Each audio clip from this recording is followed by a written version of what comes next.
नमस्कार, आदाब। Crime petrol dial 100 में आप सबका स्वागत है। हमारे समाज में अक्सर महिलाओं और बच्चों को जुर्म का शिकार बनाया जाता है, लेकिन जुर्म करने वाले खासकर इन्हें ही अपना शिकार क्यों बनाते हैं? जुर्म करने के पीछे लालच, ईर्ष्या, बदला जैसे कई कारण हो सकते हैं, पर अक्सर देखा गया है कि इस रास्ते पर रखा गया पहला कदम वापसी के लगभग हर रास्ते को बंद कर देता है। जुर्म करने वाले ये लोग पैदाइशी गुनहगार नहीं होते हैं। ये लोग आपकी और हमारी तरह साधारण लोग होते हैं, लेकिन कहीं ना कहीं अपनी मंजिल की तरफ बढ़ते हुए ये एक ऐसे शॉर्टकट में फंस जाते हैं जिसका रास्ता सीधा जेल की सलाखों के पीछे जाकर खत्म होता है। अभी अभी हमने एक जगह पर एक लड़के का अपहरण और दूसरी जगह पर बहुत ही निर्दयता से मारी गई एक बुजुर्ग औरत की लाश देखी। कौन थे ये दोनों और आखिर उनके साथ ऐसा क्यों हुआ था? क्या अलग अलग जगह पर घटी ये दोनों वारदातें आपस में जुड़ी हुई थी?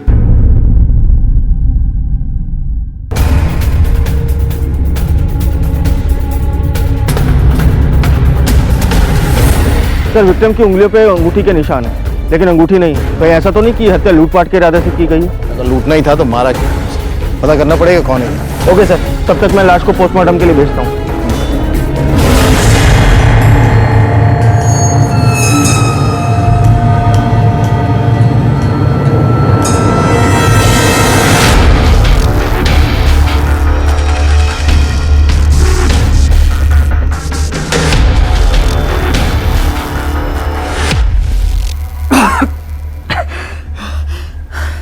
ये सब उनके लिए कर रहा है ना? तुझे क्या लगता है मुझे पता नहीं चलेगा इसके पीछे कौन है? तुझको क्या लगता है मैं अभी बच्चा हूं, मुझे पता नहीं चलेगा? आवाज नहीं चाहिए है? तुम लोग कुछ भी कर लो, मैं डरने वाला नहीं हूं। एक बार मैं यहाँ से निकल गया ना तो मैं उसे जिंदा नहीं छोड़ूंगा। सर, जोगेश्वर में जो हमें लाश मिली थी उसकी पोस्टमार्टम रिपोर्ट। सर, इस रिपोर्ट के हिसाब से पहले उस औरत को क्लोरोफॉर्म सुंघाया गया, उसे बेहोश किया गया, उसके बाद गला घोट के उसकी हत्या कर दी गई। तो फिर किलर ने विक्टिम के चेहरे पे पत्थर क्यों मारा? इसका मतलब 100% वो विक्टिम की आइडेंटिटी छुपाना चाहता था ताकि हम उस तक पहुंच नहीं सके। टाइम ऑफ डेथ क्या है? सर, विक्टिम को 19 तारीख को शाम 6 से 7 के बीच मारा गया। इस केस से मिलती जुलती किसी भी पुलिस स्टेशन में कोई मिसिंग कंप्लेंट? नहीं सर, लेकिन सर पोस्टमार्टम रिपोर्ट में यह भी लिखा है कि उस औरत के दिल में एक पेसमेकर फिट था। पेसमेकर? राहुल, फिर इस पेसमेकर का एक सीरियल नंबर होगा जिससे हमें यह बात पता चल सकती कि किसे बेचा गया, उसका नाम क्या है। एक काम करो, इस एरिया में जितने भी हॉस्पिटल्स हैं जहां हार्ट सर्जरी होती है वहां से स्पेस मेकर की डिटेल्स निकालो। हमें पता करना पड़ेगा ये औरत कौन है, उसके घर वालों को खबर करनी पड़ेगी और शायद इस केस में हमें कोई लीड भी मिले। Okay sir.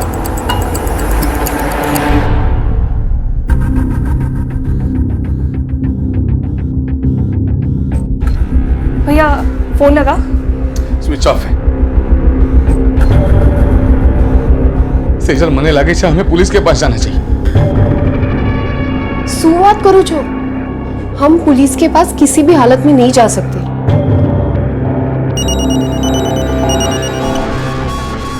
हेलो,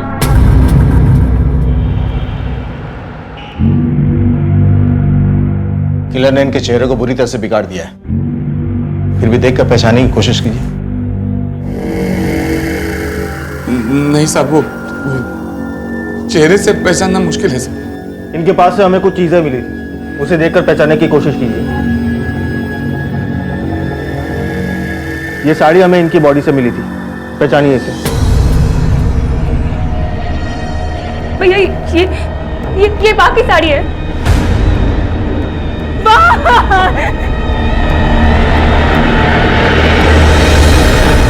हमें आपके मां के शरीर से एक पेसमेकर मिला जिसके जरिए हम आप लोग तक पहुंच पाए। आप लोगों से सिर्फ एक बात जाननी थी, आपकी मां यानी राधिका जी को गायब हुए 24 घंटे से ऊपर हो चुके हैं, फिर भी आप लोगों ने एफआईआर दर्ज नहीं करवाई, क्यों? एक्चुअली बाघ को जाके 24 नहीं 48 घंटों से ऊपर टाइम हो गया सर। एक्चुअली 19 तारीख की शाम को 6 बजे मैं शॉप पर गया ताकि बाघ घर जाकर आराम कर सके। मिस्टर पटेल 8 बजे आने वाले हैं, उनका ऑर्डर तैयार है, लॉकर में रखा है।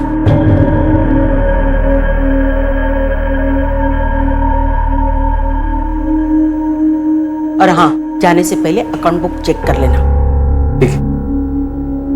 वो घर के लिए निकली तो थी लेकिन घर पे पहुंची नहीं सर। मिसिंग कंप्लेंट ना लिखवाने की कोई खास वजह? 19 तारीख की सुबह ही हमारी कुछ बात को लेकर नोकझोंक हुई थी। झगड़े की वजह क्या थी? एक्चुअली ये सेजल को देखने के लिए परिवार वाले आए थे। जय श्री कृष्ण आंटी जी। जय श्री कृष्ण। आप कब आए, कैसे आना हुआ? राधिका बहन, हमारी फैमिली आप लोगों को कितने सालों से जानती है, बच्चे भी हमारे बड़े हो चुके हैं, तो मैं सोच रही थी कि मेरा बेटा और आपकी बेटी की शादी हो जाती तो अच्छा होता। अरे वाह, ये तो बहुत अच्छी बात।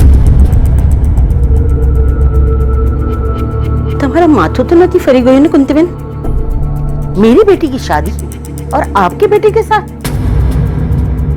मेरी बेटी एक डॉक्टर है और तुम्हारा बेटा एक मामूली सी न्यूज़पेपर में काम करता है। उसकी कमाई इतनी भी नहीं है जिसमें मेरी बेटी खुश रह सके। हिम्मत कभी नहीं दिखाई गई तुम्हारी लोगों ने कि मेरी बेटी को आप अपने घर की बहू बनाने का सोचे। निकलो यहाँ से। जय श्री कृष्णा। माँ कई बार बेवजह गुस्सा करती थी। ये नवीन जो है उसके परिवार वाले हमारे पड़ोसी थे जब हम कांदिवली में रहते थे, तो इन्हीं सब बातों को लेकर बहस हो गई। अच्छा एक बात बताइए, आप लोग कहाँ रहते हैं और ये आप लोग की ज्वेलरी शॉप कहाँ है? जी सर, हम ओशिरा में रहते हैं और हमारी शॉप हमारे घर से 15 मिनट की दूरी पर है। वो जोगेश्वरी बैराम बाग है ना, वहाँ पर। आपकी माँ ज्वेलरी शॉप से घर कैसे आती थी? जी बाहर चलकर आती थी। एक्चुअली बा को दिल की बीमारी थी, तो डॉक्टर ने बोला था कि वॉक करे जितना उतना अच्छा है। अच्छा, आपके घर में कुल कितने लोग हैं? अब तो हम 3 हैं। मेरी बहन है, ये मेरी बेटी योगिता।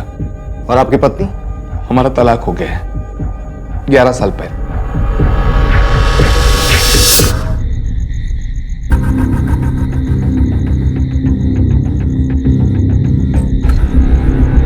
भैया, नवीन के बारे में पुलिस को बताने की क्या जरूरत थी? क्या करता,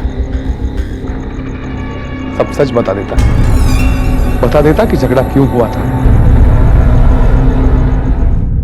राउत, एक कमलेश की कहानी मेरे गले से उतर नहीं रही है। हो ना हो इस कहानी में ऐसा ट्विस्ट जरूर है जो ये हमसे छुपाने की कोशिश कर रहा है। राउत, एक काम करो, कल कमलेश के ज्वेलरी शॉप में जाके पता करो कि 19 तारीख के शाम में वो वहां था या नहीं, और मैं नवीन और उसकी मां से पूछताछ करता हूं। Okay sir.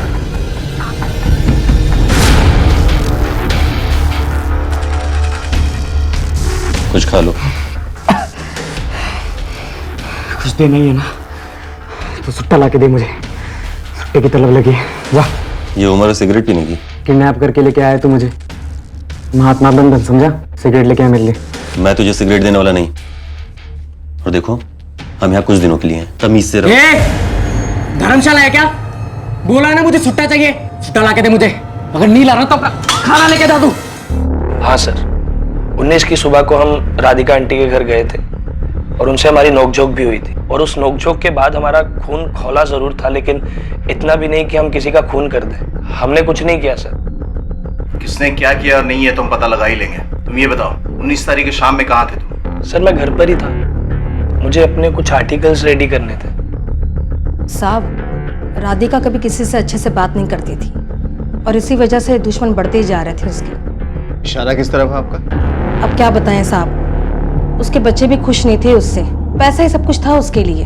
मुझे तो ये भी सुनने में आया था कि उसका बेटा कमलेश अपनी ही दुकान पे मामूली सी तनख्वाह पे काम करता था। अब मरे हुए के बारे में आपको क्या बताएं साहब, आपको हम पे भरोसा नहीं है तो आप राधिका की बहन अंबिका से पूछ सकते हैं, वो आपको सब कुछ बताएगी। ठीक है।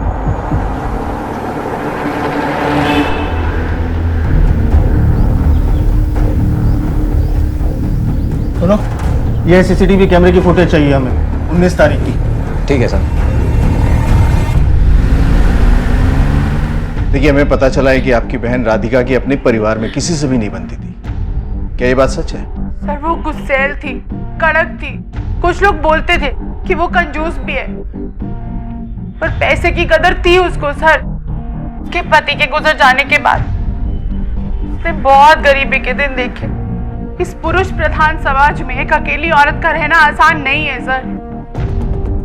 उसने ही मारा है मेरी बहन को। किसकी बात कर रही हैं? प्रेरणा, कमलेश की पत्नी, जिसका उसके साथ तलाक हो चुका है। वो ही राधिका को फोन करती थी, बार बार धमकाती थी उसको।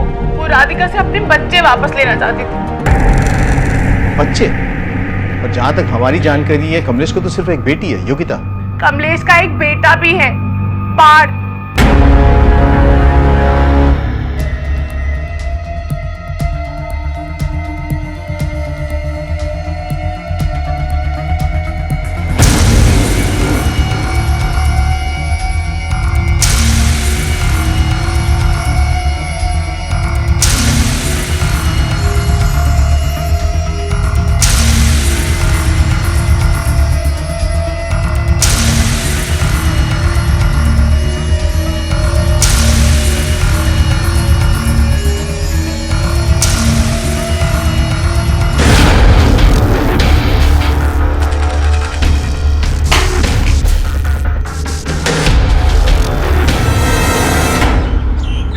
मेरे 2 बच्चे हैं सर, पार्थ और योगिता। उस औरत ने मेरी बेटी को पता नहीं क्या क्या बोलकर मेरे खिलाफ भड़का दिया। वो तो मुझसे बात तक नहीं करती। हाँ, पार्थ कभी कभी बात कर लेता। पार्थ से आखिरी बार कब बात हुई थी आपकी? यही कुछ दिन पहले, लेकिन जब दोबारा मैंने उसे फ़ोन किया तो उसका फ़ोन नॉट रीचेबल था। मैं उससे मिलने घर चली गई। मुझे पार्थ से मिलना है। पार्थ घर में नहीं है, स्कूल ट्रिप पे गया है। स्कूल ट्रिप पर गया है? लेकिन उसका फोन तो नॉट रीचेबल आ रहा है। उसका फोन गुम गया है। वो पीसीओ से फोन करता है जब भी उसको टाइम मिले। तू यहाँ क्यों आई है? अपनी मनुष्य शक्ल लेके? हाँ, दोबारा यहाँ तेरी शक्ल मुझे देखनी नहीं है, समझे तू? निकल जा यहाँ से। बा, तू चुप बैठ। बा, आपकी सास राधिका की बहन अंबिका का कहना है कि आप राधिका को फोन करके डराए धमकाए करते। वजह? मैं और करती भी क्या? उस औरत ने मेरी जिंदगी बर्बाद कर दी। कमलेश से शादी के बाद मुझे पता चला कि वो अब भी अपनी माँ के पल्लू से बंधा हुआ था। और कमलेश ही क्या, सभी उससे डरते थे।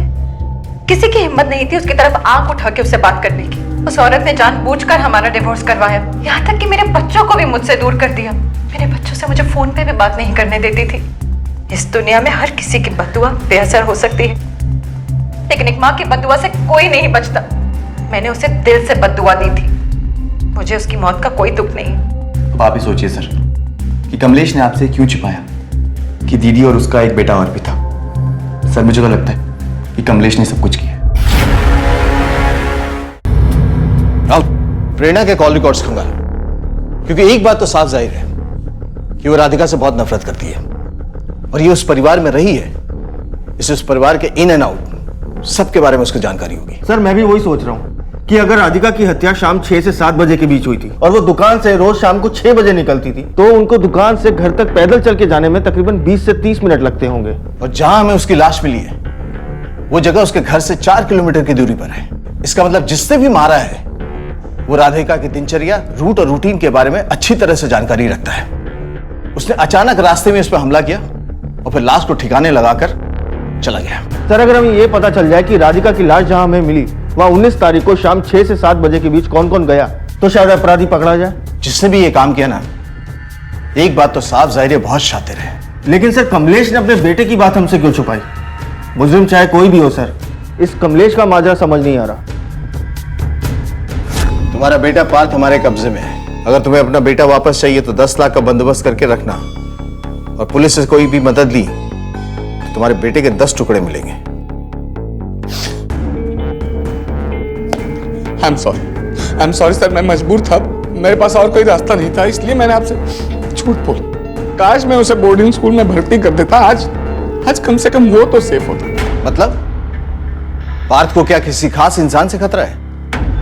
नहीं साहब, पार्थ को किसी और से नहीं बल्कि खुद से ज्यादा खतरा है। गलत संगत में पड़कर सिगरेट स्मोकिंग, शराब पीना सब शुरू हो गया है। एक दिन तो उसने हद पार कर दी।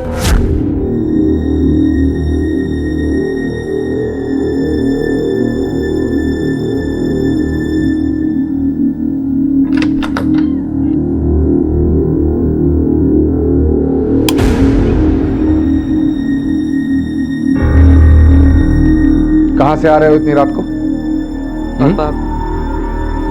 Group studies. Group studies?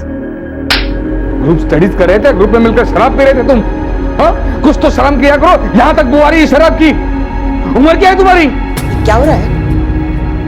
हाँ, क्या हो रहा है? शराब पी क्या है तू? हाँ, शराब पी क्या है? शराब पी क्या है? यही सब कॉलेज में सिखाते हैं? हाँ, चल चल। मैं समझाता हूँ। कुछ नहीं, चल तू। चल चल अंदर। खड़ा रह यहाँ। ये क्या कर रही हो? ये क्या? तू चुप रह। अगर पार्थ को खुद से खतरा था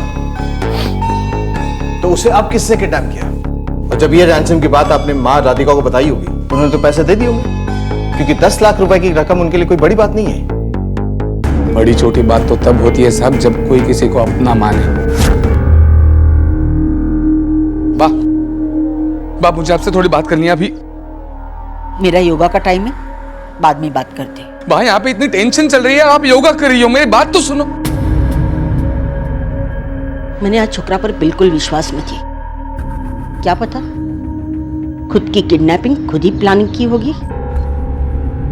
मैंने उसका पॉकेट मनी जो बंद किया है। वाह, तुम ही सोचो, जब हम इतने अमीर हैं तो उसने सिर्फ 10 लाख क्यों मांगे? करोड़ों मांग सकता था। कमलेश में सोने का बिजनेस करती हूँ कि इस बात में कितने कैरेट का दम है ये बहुत अच्छी तरह से जानती हूँ। अगर कुछ दिनों में वो वापस नहीं आया तो हम पुलिस की मदद लेंगे। तो क्या राधिका जी का शक सही नहीं हो सकता?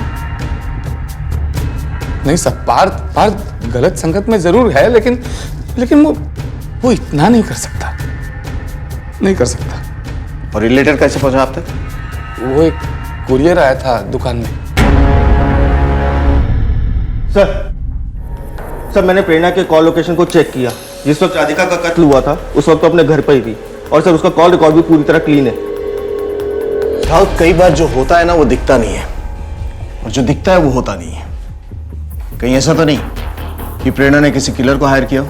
सर अगर कोई प्रोफेशनल किलर का एंगल होता तो उसका नंबर प्रेरणा के कॉल रिकॉर्ड्स में जरूर होता, लेकिन प्रेरणा के कॉल रिकॉर्ड्स पूरी तरह क्लीन है। तो फिर ऐसा हो सकता है कि सच में पार्थ की किडनैपिंग हुई है और राधिका का खून इससे जुड़ा हुआ, या फिर ये दोनों ही केसेस इंडिपेंडेंट हैं जिसका आपस में कोई लेना देना नहीं है। लेकिन एक बात से इनकार नहीं किया जा सकता कि कमलेश को 10 लाख रुपए की जरूरत थी, उसने राधिका से मांगा और राधिका ने मना कर दिया। कहीं ऐसा तो नहीं कि कमलेश ने ही अपनी मां को मारा? लेकिन सर मैंने दुकान के सीसीटीवी कैमरे की फुटेज चेक की थी। जिस वक्त राधिका जी का कत्ल हुआ यानी 19 तारीख को शाम 6 से 7 बजे के आसपास, उस दिन पूरा टाइम कमलेश अपनी दुकान पर ही था। वो अपनी दुकान से कहीं गया ही नहीं। और अगर एक बार को हम ये एज्यूम कर भी लें कि उसने किसी प्रोफेशनल किलर को हायर किया था, तो भी उसने उसको कांटेक्ट करने के लिए अपना फोन इस्तेमाल क्यों नहीं किया? वो काम में इतना बिजी था कि उसने फोन की तरफ देखा तक नहीं। मैंने सीसीटीवी कैमरे की फुटेज 2 बार चेक की सर। राउत, एक काम करो, कमलेश के कॉल रिकॉर्ड्स को खंगालो, शायद वहां हमें कुछ मिले। Yes sir. अच्छा एक बात बताइए, जब हम इसे यूज करते हैं तो किस मात्रा तक इस्तेमाल कर सकते हैं?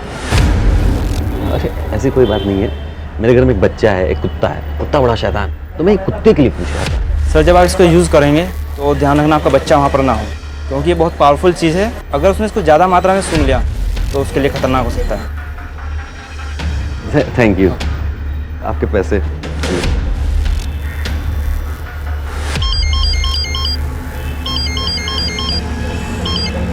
हेलो, अरे मुझे कितना दिन और इसे अपने पास रखना पड़ेगा? क्या?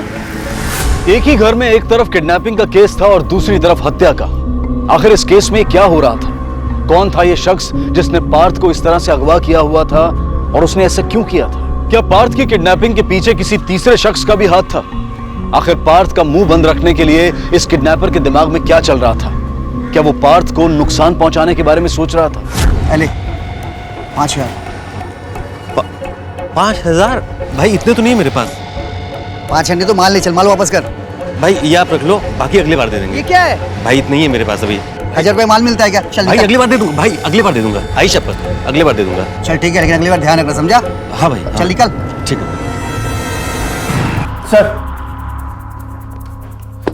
हमने कमलेश के कॉल रिकॉर्ड्स को चेक किया, लेकिन उसमें कुछ भी ऐसा नहीं मिला जिसकी वजह से उसके ऊपर शक किया जा सके। राहुल, ये कमलेश अपने बच्चे की जान बचाने के लिए बैंक से जरूर पैसे निकालेगा। एक काम करो, इसके बैंक अकाउंट पर नजर बनाए रखो। अगर कोई भी बड़ी रकम ये विड्रॉ करता है मुझे तुरंत बताओ। ये हमसे इसलिए मदद नहीं लेना चाहता क्योंकि इसे डर है कि किडनैपर इसके बच्चे को मार न दे। और जो रैंसम लेटर आया ना, उस कुरियर वाले के पास जाओ, पता करो किससे भेजा था और कब भेजा था। Okay sir.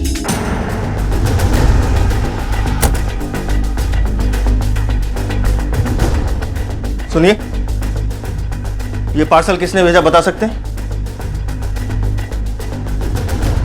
सर ये पंकज मालू के नाम से डिलीवर किया गया है। पंकज मालू? जी सर। ठीक है, इस पंकज मालू ने जिस दिन ये भेजा था उस दिन की सीसीटीवी फुटेज चाहिए मुझे। सर सीसीटीवी तो वर्किंग में नहीं है, इसलिए मैं सीसीटीवी फुटेज तो नहीं दे सकता। ठीक है, उसका कुछ हुलिया तो याद होगा, उसका कद काठी, वो कैसा दिखता था? सर यहाँ तो बहुत सारे लोग आते हैं, किसी का चेहरा पहचानना तो बहुत मुश्किल होगा सर मेरे लिए। मुझे इस आदमी की सारी डिटेल चाहिए, इसका नाम, पता, एड्रेस सब चाहिए मुझे। जी सर, मैं 1 मिनट में देता हूँ। ठीक। सर कुरियर करने वाले ने जो डिटेल्स लिखवाई थी वो फेक निकली। राउत, पार्थ का सिम कार्ड और मोबाइल का IMEI नंबर कंटिन्यूअसली ट्रेस पर रखो। अगर 1 मिनट के लिए वो फोन ऑन होता है ना तो उसकी एग्जैक्ट लोकेशन हमें पता चलनी चाहिए। और ये भी पता करो कि लास्ट टाइम उसका मोबाइल कहां ऑन हुआ था और कब ऑन। Okay sir.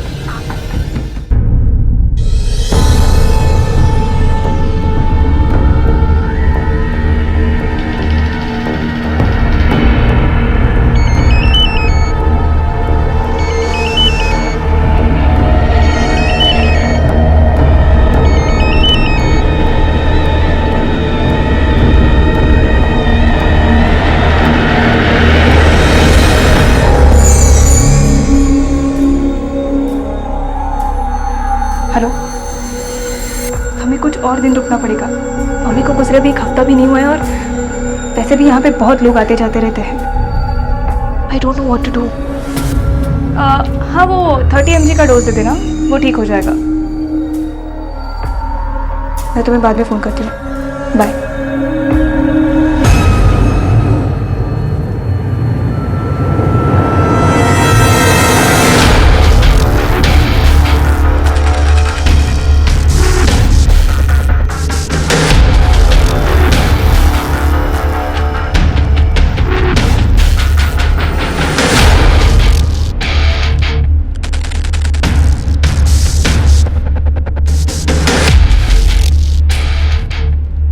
उठो, कुछ खा लो।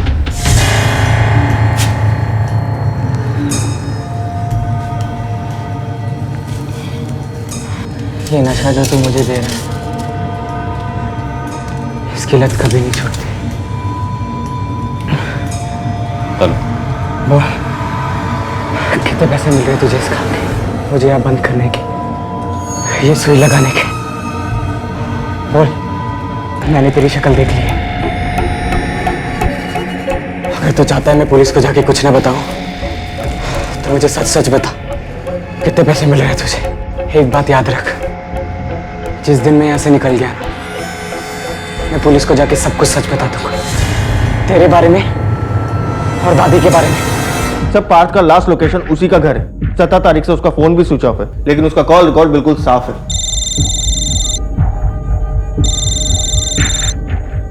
हेलो, हाँ, ओके सर, पार्थ का फोन मिल गया। कहाँ?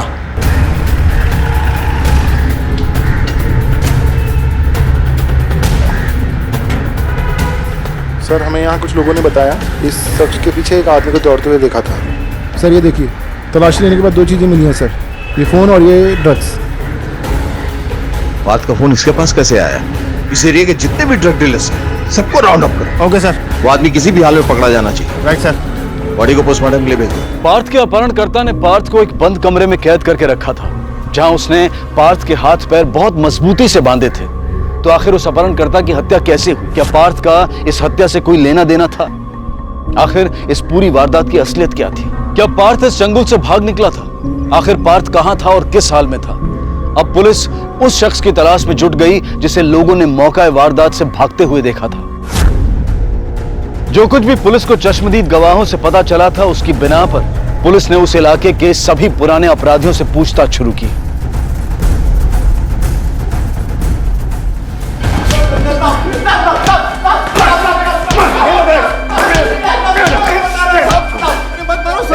थाम, बोलेगा? सब शादी के बाद मैं सुधर चुका हूँ साहब, अब मैं कोई भी ऐसा काम नहीं करता। साहब क्यों लाए हो मैं यहाँ पे साहब? सब ड्रग्स तो हम पहले बेचते थे साहब, अब तो इतने सुधर चुके हैं कि साहब बीड़ी भी नहीं बेचते। बीड़ी भी नहीं बेचते? झूठ बोलता है साहब आप रफीक को ढूंढ रहे हैं साहब। कौन है ये रफीक?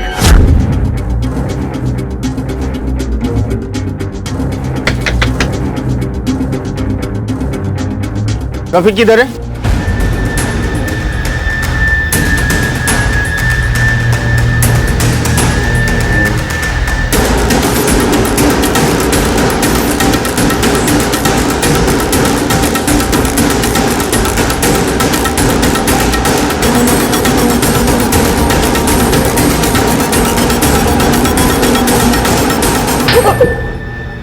साहब सच बोल रहा हूँ साहब, मैंने उसको नहीं मारा साहब, वो गलती से मर गया। वो मेरा कस्टमर था, मैं से ड्रग्स लेता ना साहब। बात हो गया तेरा बचपन, पैसा निकाल। भाई अभी इतना ही है मेरे पास, अगली बार करके देता हूँ मैं आपको। क्या ये? ये क्या है? किराने की दुकान में आया तू? हाँ? तेरे पास माल तो होगा। तू बहुत भाई भाई मान लिए। इतना अच्छा फोन लेकर रखा है और 4000 उधार में चाहिए। बताओ क्या तेरे को? बताओ बताओ। भाई ऑन मत करना भाई, भाई ऑन मत करना, भाई ऑन मत करना उसको, भाई फोन ऑन मत करना।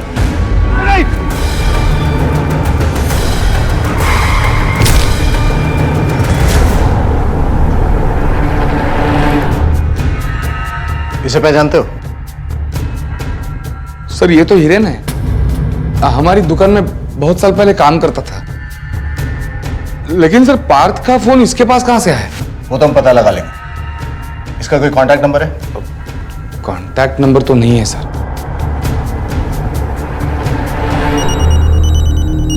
एक मिनट। हाँ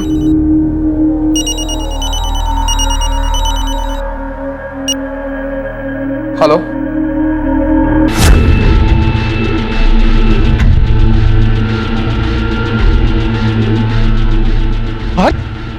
पार्थ बेटा, बेटा कैसे तुम?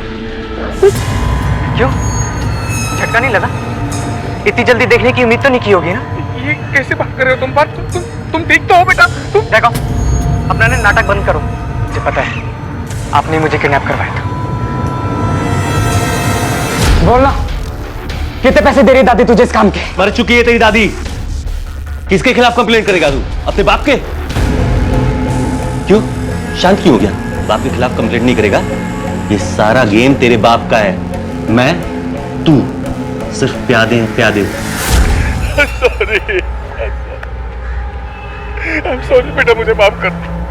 लेकिन बेटा मुझे पैसों की बहुत जरूरत थी, तुम समझो। पैसे? ऐसे भी क्या पैसों की जरूरत आ पड़ी आपको? पता है क्या क्या झेला मैंने इतने दिनों में? अगर आपको दादी से पैसे निकालने की इतनी जरूरत थी तो मुझे बोलते, मैं भी आपके प्लान में शामिल हो जाता। बस अपना अपने नाटक करना बंद करो। आप चाहते हो ना मैं अपना मुंह बंद रखूं? लाओ पैसे, अपना एटीएम निकालो। एटीएम? हाँ एटीएम।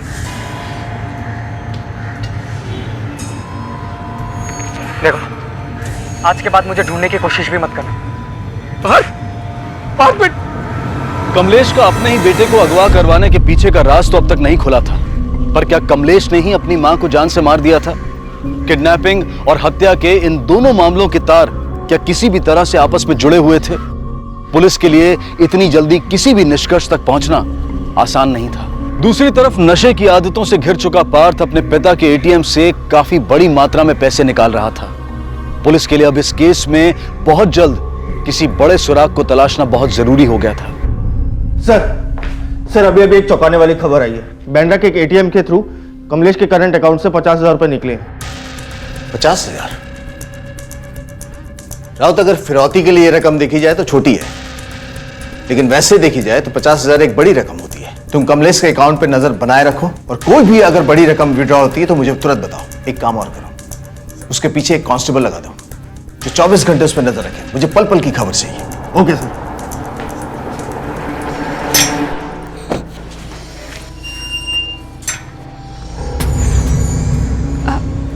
अरे भैया, आज आप शॉप पे नहीं गए? वो मेरी तबीयत थोड़ी खराब थी तो सोचा आराम कर लूं। मैं क्लिनिक जाके आती हूँ। ठीक।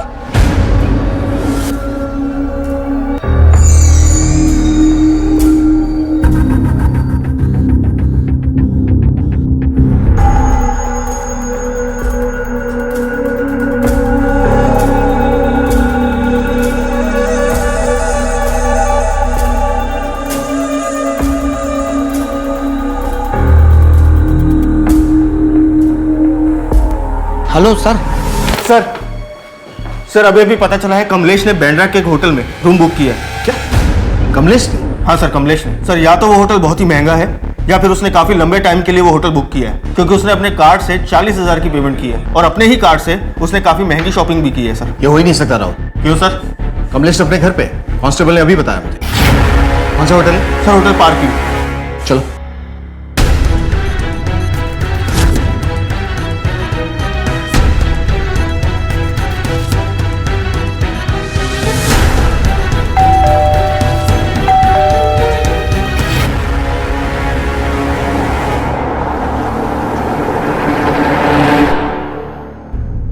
तुम्हारी दादी ने फिरौती की रकम नहीं दी तो इसका मतलब ये नहीं है कि वो तुमसे प्यार नहीं करती, और ये कोई वजह नहीं है घर वापस नहीं जाने की। अच्छा एक बात बताओ, तुम किडनैपर के चंगुल से छूटे कैसे? एक दिन जब मेरी आंख खुली तो वो किडनैपर वहां पे नहीं आया था। ड्रग का असर भी काफी कम था सर।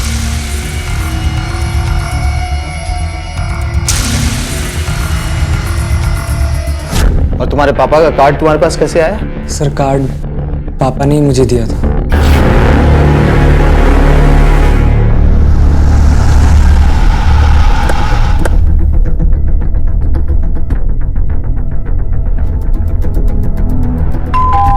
सर घर की एक और स्पेयर चाबी है।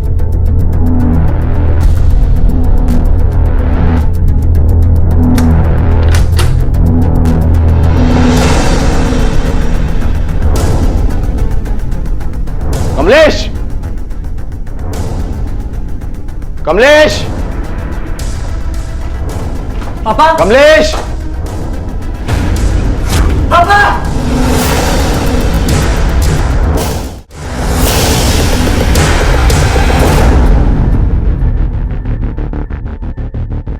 टीम दे, एक फॉरेंसिक टीम भेजो।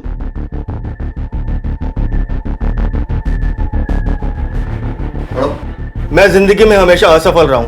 पहले मेरी शादी टूट गई क्योंकि मेरी माँ को मेरी बीवी नापसंद थी। माँ की जिद की वजह से आज मेरे बच्चे अपनी माँ के बिना पल रहे हैं। मुझे मेरे बेटे के लिए कुछ करना था ताकि वो अच्छे लोगों के साथ रहकर अच्छे से अपनी पढ़ाई पूरी कर सके, लेकिन उसकी फीस ज्यादा होने के कारण मेरी माँ ने पैसे देने से इनकार कर दिया। मेरे पास और कोई चारा नहीं था।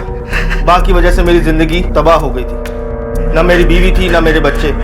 मेरे दिमाग में एक प्लान आया। मैंने सोचा पार्थ को अगवा करके बात से फिरौती की रकम मांग लूंगा। भले ही पढ़ाई के लिए पैसे ना दिए हों, पर पोते को अगवा करने की बात सुनकर माँ पैसे दे देगी। पर जब मेरी माँ ने फिरौती की रकम देने से इनकार कर दिया तो मुझे गुस्सा आया और मैंने उन्हें मार दिया। मेरी आखिरी ख्वाहिश है कि मेरे जाने के बाद पार्थ और योगिता दोनों अपनी माँ के साथ रहे। कमलेश।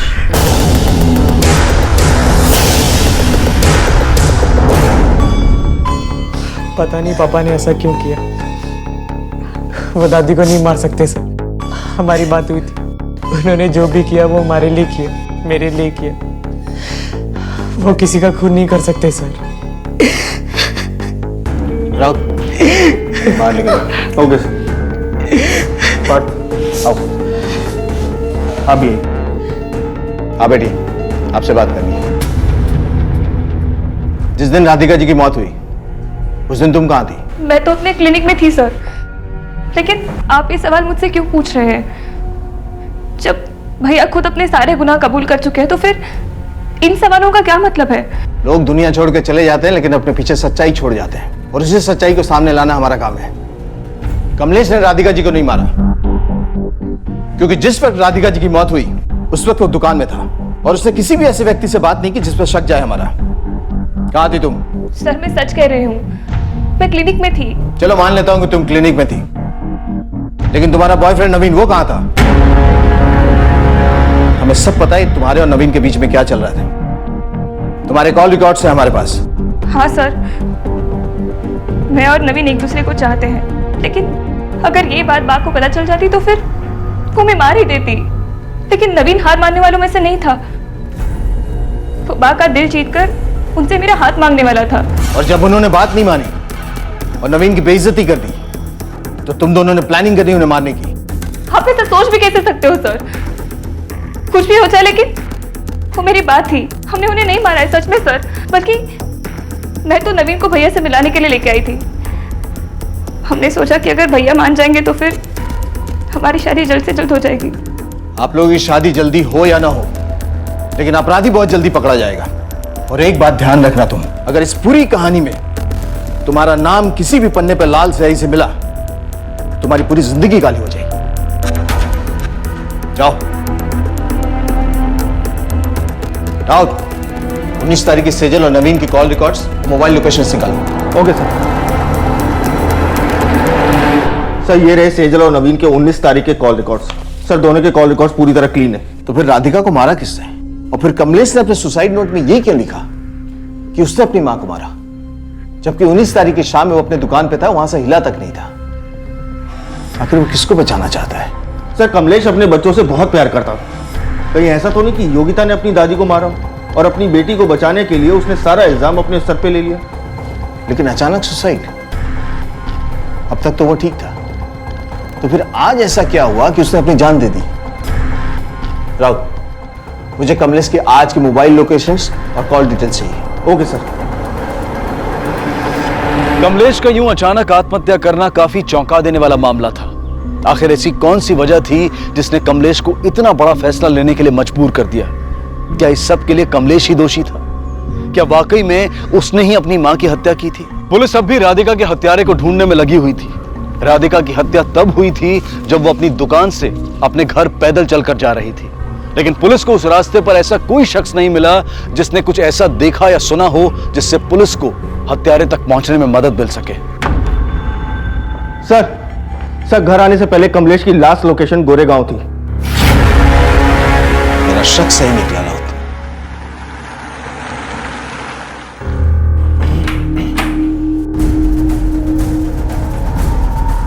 लेके चलो इन्हें। सब आपको गलत फहमी हुई है, मैंने राधिका को नहीं मारा।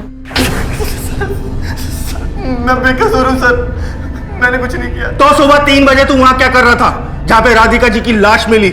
अब ये मत कहना कि तू वॉक करने गया था, वरना तुझे इतना मारूंगा ना कि वॉक तो छोड़, ठीक से बैठ भी नहीं पाएगा। तेरी लोकेशन के सबूत है हमारे पास, बोलेगा? सर, प्लान मेरा नहीं था सर। किसका प्लान था फिर? सब मेरा ही प्लान था। मुझे मेरा बेटा वापस चाहिए था। मुझे पता चल चुका था कि पार्थ किडनैप हो गया है, पर राधिका उसके रैंसम के पैसे नहीं दे रही थी। पार्थ को किसी ने किडनैप कर लिया है। क्या? ये कब हुआ? वो सब छोड़ो तुम, उसे वापस लाने के बारे में सोचो कुछ। और वैसे भी दादी ने साफ साफ मना कर दिया पैसे देने के लिए। तुम कुछ कर सकती हो? उस औरत ने मेरी जिंदगी बर्बाद कर दी थी। अब अपने बेटे की जिंदगी बर्बाद होते हुए मैं नहीं देख सकती थी, इसलिए मैंने उनको मारने का प्लान बना लिया। वो 2 मिनट बात कर। हम दोनों ने अपना फोन घर पे ही छोड़ दिया था ताकि हमारी लोकेशन ट्रेस ना हो पाए।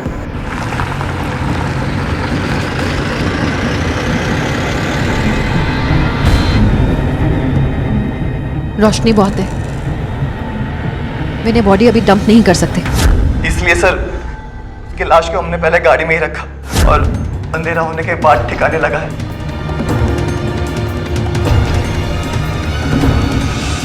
सबसे पहले हमने उसके सारे गहने निकाल लिए ताकि मामला लूटपाट का लगे, और उसके बाद एक बड़े से पत्थर से उसका मुंह कुचल दिया। लेकिन तू एक गलती और कर बैठा। बॉडी ठिकाने लगाने जाते वक्त तूने तेरा फोन अपने साथ रख लिया और इसी गलती की वजह से तुम दोनों फंस गए। कमलेश ने सारा इल्जाम अपने सर पे क्यों ले लिया? पार्थ कमलेश का एटीएम लेकर चला गया था। कमलेश मेरे घर आया था। प्रेरणा, कमलेश? पार्थ कहाँ है? पार्थ! पार्थ यहाँ नहीं है। मुझे पता है वो यही है।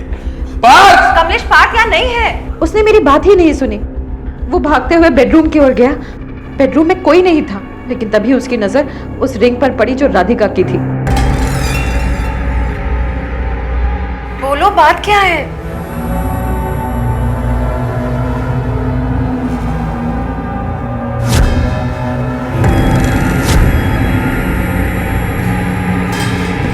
ये क्या है प्रेरणा?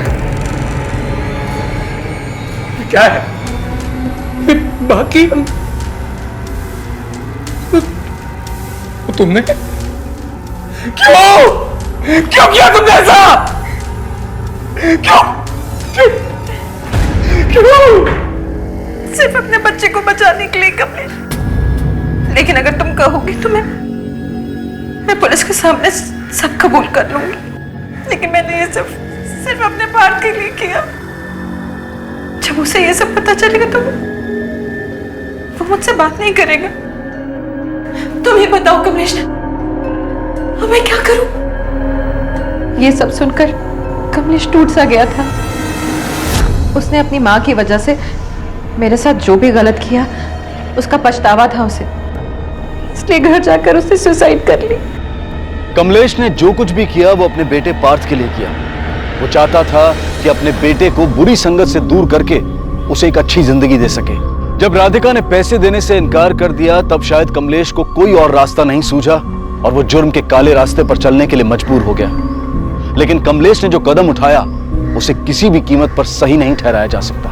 प्रेरणा को आईपीसी की धारा 302 के तहत हत्या के लिए और विनय को धारा 201 के तहत सबूतों के साथ छेड़छाड़ करने और उन्हें मिटाने के लिए गिरफ्तार किया गया है। ये दोनों इस वक्त जुडिशियल कस्टडी में हैं। एक बात हम सब के लिए याद रखना जरूरी है कि मंजिल चाहे कितनी भी ऊंची क्यों ना हो, लेकिन रास्ते हमेशा पैरों के नीचे ही होते हैं। ये बेहद जरूरी है कि हम किसी भी हालत में अपना संयम ना खोएं, क्योंकि जुर्म के रास्ते पर बढ़ाया गया हमारा एक कदम हमारी जिंदगी को हमेशा के लिए खत्म कर सकता है। देखते हैं हमारे आज के एपिसोड की दूसरी कहानी।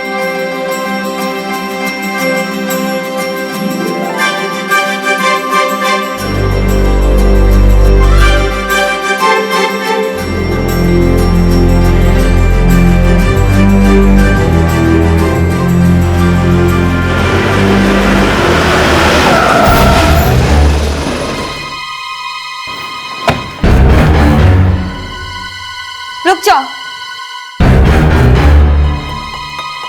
सीमा, अरेस्ट कर लो इस लड़के और इसके परिवार वालों को। लेकर चलो इन सबको। अरे समधी जी, क्या है ये सब? ये लड़की कौन है? ये जिसे बहू बनाकर दहेज मांग रहे हो ना, उसकी बहन है हम। अरे बहन तो कुछ भी करेगी क्या? देखिए, लेकर चलो इन सबको, बहुत हो गया। अरे क्या? अरे एक मिनट रुको यार। अरे बताओ उसे। समधी जी, बताइए इनको। एक मिनट, चले क्या तुम लोगों ने? खून क्या दूर हो गए?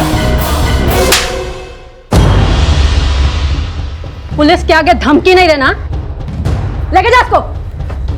अरे मेरी बात सुनिए आप। अरे मैडम, अरे मैडम, हमारी बात सुनिए। अरे गलत फहमी हुआ है कुछ। अरे सर, अरे मैडम बात सुनिए। अरे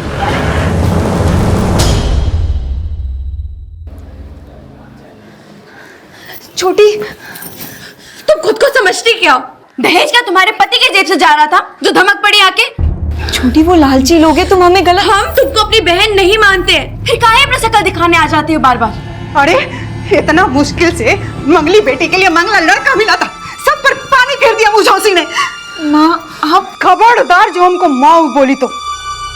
अम्मा जी देखिए, आप लोग भले ही संतोषी को अपना नहीं मानती हैं, और संतोषी आप लोगों का भला ही चाहती है। आप तो चुप ही रहो जीजाजी। आपको दहेज नहीं मिला तो सोचा हमारे पति को कैसे मिल जाए? हमारी माँ हमारे लिए बिजनेसमैन लड़का ढूंढी है जो आपसे 10 गुना ज्यादा कमाता है। आपकी औकात क्या है? ए छोटी, जबान संभाल के बात करो तुम उनसे। छोटी हो, छोटी की तरह रहो, ज्यादा बीच में टिबिल टिबिल ना करो तुम, वरना मारेंगे लपड़, बुद्धि खुल जाए। मार दिए लपड़, क्या करोगे तुम?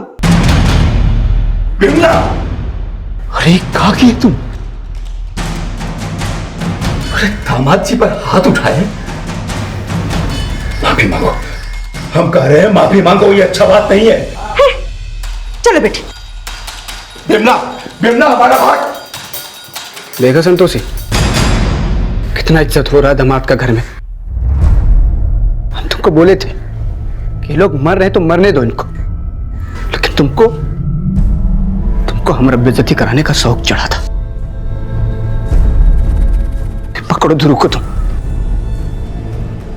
जो करना है वो करो, मन करे तो सारी जिंदगी के लिए इस घर में बैठ जाओ तुम, लेकिन हम तुम्हारे चक्कर में अपनी बेइज्जती नहीं करा सकते। बहुत हो गया, अब बस सब खत्म। दामाद जी, दामाद जी,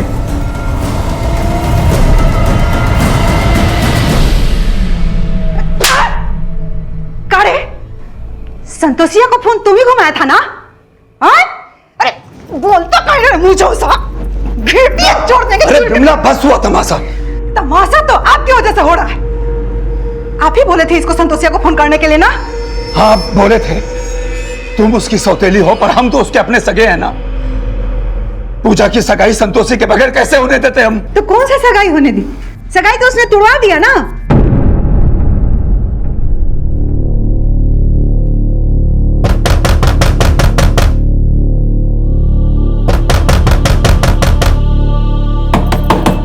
पूजा, हम तुम्हारा भला ही चाहते थे। अरे का दरवाजा खटखटा रही है? चल यहाँ से, कोई नहीं सुनने वाला तुमने यहाँ पे। चल निकल यहाँ से, निकल। विमला, निकल। विमला, अरे क्या कर रही हो? बच्चा है ना गोद में इसका।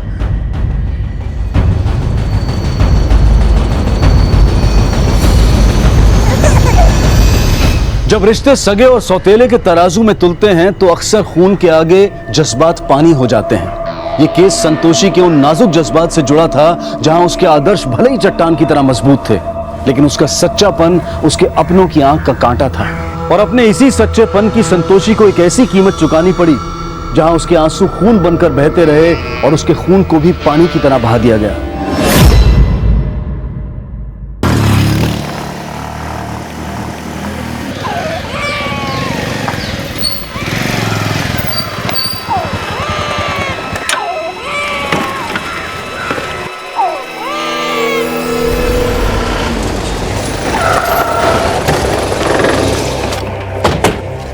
साहब हम ही फोन किए थे आपको, यहाँ से गुजर रहे थे तो देखा बच्चा रो रहा है।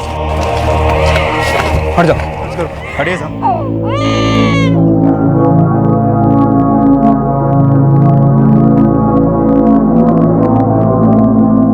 तुम इसे जानते हो? इसमें हमला किसने किया? नहीं साहब हम ये तो नहीं जानते, लेकिन जो देखे वो आपको बता दिए। सर, ये लड़की का पर्स, मोबाइल और पैसे मिले हैं, लेकिन मोबाइल बंद है। मोबाइल और पैसे इंटैक्ट हैं, इसका मतलब है हत्या लूट के इरादे से नहीं हुई है। हो सकता है इसे मार के यहाँ डंप कर दिया गया हो। लेकिन सर इसके साथ तो बच्चा भी है। अगर कोई डंप करता तो बच्चे को जिंदा क्यों छोड़ता? शायद इसका मर्डर यहीं पर हुआ है।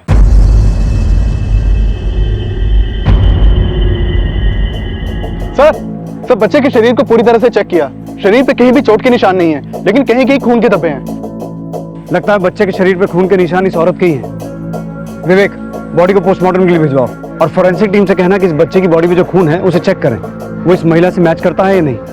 और इसका फोन ऑन करवाओ, हो सकता है इसके किसी रिश्तेदार का नंबर हो। Okay sir.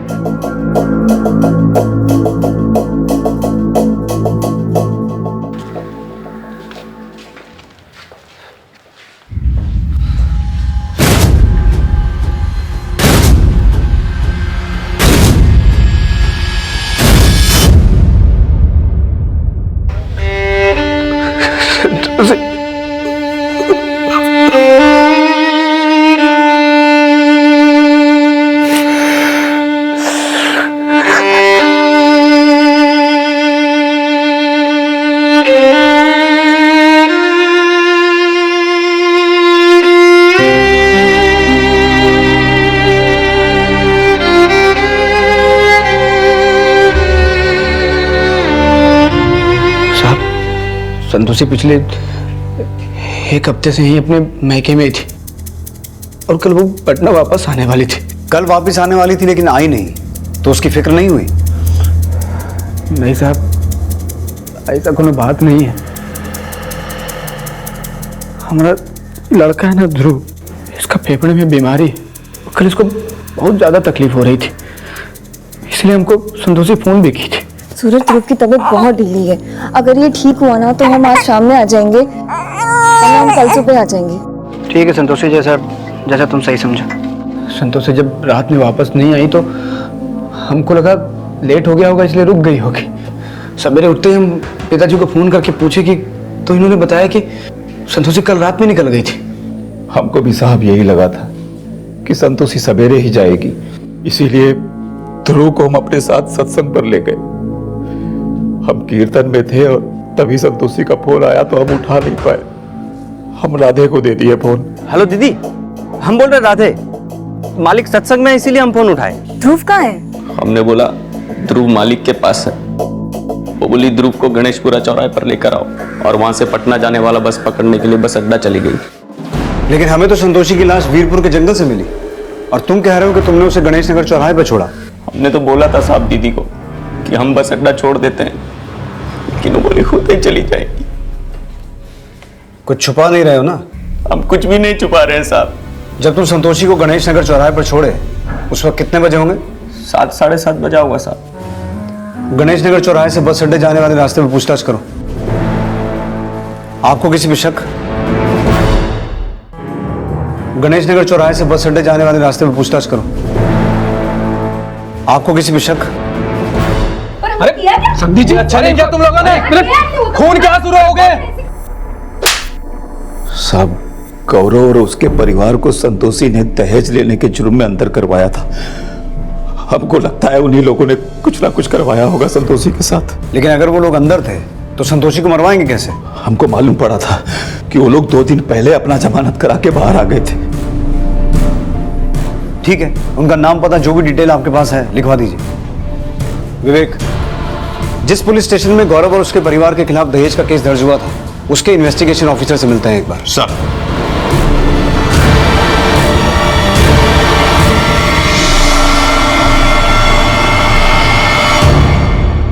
सर, लड़के का नाम गौरव गुप्ता है और ये उसके माता पिता स्मृति और अभय गुप्ता।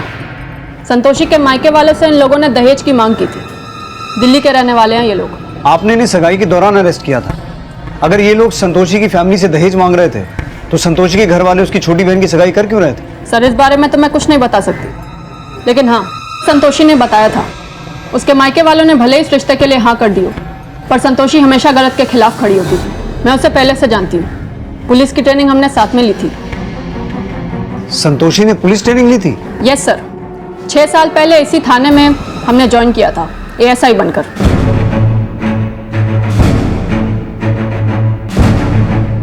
चार साल पहले जब संतोषी की शादी हुई थी तो उसने अपना ट्रांसफर पटना करवाया था क्योंकि उसका ससुराल पटना में था। पर शादी के लगभग 3 साल बाद उसने जॉब छोड़ दी। संतोषी के पिता ने संतोषी की हत्या का शक गौरव और उसके परिवार पर जताया है। आपको क्या लगता है? सर, ये लोग जब अंदर थे तो भी इनके चेहरों पर कोई शिकन नहीं थी, और जमानत के बाद जब बाहर आए तो ऐसी अकड़ के साथ आए जैसे उन्होंने कोई क्राइम किया ही नहीं। फिलहाल पता चला है कि ये लोग दिल्ली भी नहीं गए, मुजफ्फरपुर में ही हैं, किसी JK लॉज में ठहरे हैं। संतोषी को बोले थे कि हम टेम्पो मंगा देते हैं, पर बोली ना ही उसको हमारा पैसा खर्च करवाना है, ना ही उसको अपना करना है। एक एक पाई जोड़ जोड़ के रख रही थी ध्रुव के इलाज के लिए, लेकिन अब खुद है अपनी जान गंवा बैठी है।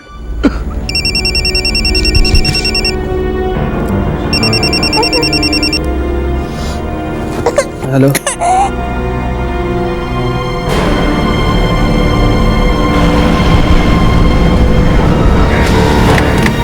सर, हमारे पेरेंट्स दहेज नहीं मांगे थे, बस बोला था कि शादी हमारी हैसियत से होनी चाहिए। अब शादी में कैश और साजो सामान तो हर लड़की वाले देते हैं। उन्होंने हाँ भरी, तभी तो हम इतना खर्चा करके दिल्ली से मुजफ्फरपुर आए, और यहाँ के हमारे साथ ही धोखा हुआ। धोखा नहीं, आप लोगों को आपकी औकात दिखाई संतोषी ने। उसने आपको अंदर करवाया और आपने बाहर आते ही उसे मरवा दिया। सर, हमने कुछ नहीं किया। कुछ नहीं किया तो जमानत के बाद अभी तक यहाँ क्यों टिके हो? दिल्ली वापस क्यों नहीं गए? इसलिए नहीं गए सर क्योंकि 2 दिन के बाद पेशी है कोर्ट में हमारी। दहेज के केस में तो जमानत मिल गई, मर्डर के केस में क्या होगा मालूम है ना? मालूम है सर, और ये भी जानते हैं कि आप ना हमें डोरी केस में फंसा सकते हैं और ना ही मर्डर केस में अंदर कर सकते हैं। बड़ा कॉन्फिडेंस में हो। कुछ गलत थोड़ी ना किए हैं सर। 5 दिन हवालात में रहकर भी अकल ठिकाने नहीं आई। अकल है सर, और ये भी जानते हैं कि आप सिर्फ हमें धमका सकते हैं, अंदर थोड़ी ना कर सकते हैं।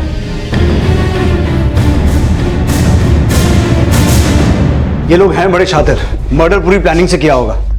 पता लगाओ जमानत मिलने के बाद इस लॉज में या इससे बाहर ही किस किस से मिल रहे थे। इनसे जुड़ी हर इंफॉर्मेशन निकालो। हो गया सर। हेलो, ठीक है, हम आते हैं। सर, संतोषी का पति सूरज पुलिस स्टेशन में आया है। हाँ साहब, ये बात एकदम सच है कि पूजा और उसकी माँ दहेज देने के लिए तैयार थे। वो लोग संतोषी के पिताजी का कुछ सुनते ही नहीं थे। उन लोगों ने तो हमको और संतोषी को ना तो रिश्ते के बारे में बताया था और ना ही सगाई में हमको निमंत्रण दिया था। ऐसा क्यों? साहब, वो बात ऐसी है कि पूजा और हमारी सास जो है संतोषी से शुरू से ही चढ़ती थी। सगी नहीं थी ना, इसलिए। तो मतलब विमला जी संतोषी की सौतेली माँ है और पूजा सौतेली बहन, पर नारायण जी? एक वही तो है उस घर में जो संतोषी से प्यार करते थे। उन्होंने ही राधे से संतोषी को फ़ोन करवाया था सगाई की खबर देने के लिए। और साहब, राधे ने संतोषी को दहेज वाली बात भी बता दी। दहेज की बात सुनकर संतोषी एकदम झल्ला गई साहब, और उसने लड़के के घर वालों के बारे में पता किया तो वो लोग सच में लालची थे साहब। पुलिस में थी ना साहब, इसलिए गलत कभी बर्दाश्त नहीं करती थी। और संतोषी ने पुलिस की नौकरी छोड़ी क्यों थी? हमारा लड़का ध्रुव के लिए। ध्रुव के पैदा होने के बाद संतोषी ड्यूटी ज्वाइन की ही थी कि इसकी बीमारी के बारे में पता चला। ला ला ला, हम संभालते, तुम निकलो तो लेट हो जाओगी तुम। ले। संतोषी काहे रो रही हो तुम? कुछ नहीं होगा ध्रुव को, ठीक हो जाएगा। लेकिन सूरज अभी तो भूखा है ना, इसलिए रो रहा है। तो तुम निकलो नहीं तो लेट हो जाओगी। जाओ जाओ। हम अपनी नौकरी छोड़ देते। संतोषी कैसी बातें कर रही हो तुम? पागल हो क्या? पुलिस ऑफिसर बनना तुम्हारा सपना था ना, फिर ऐसे कैसे नौकरी छोड़ दोगी तुम? हम कितने खुश नसीब है ना, हमें आप जैसा पति मिला है। लेकिन सूरज, इस वक्त ध्रुव से बढ़कर हमारे लिए कुछ नहीं है। लाओ अमित।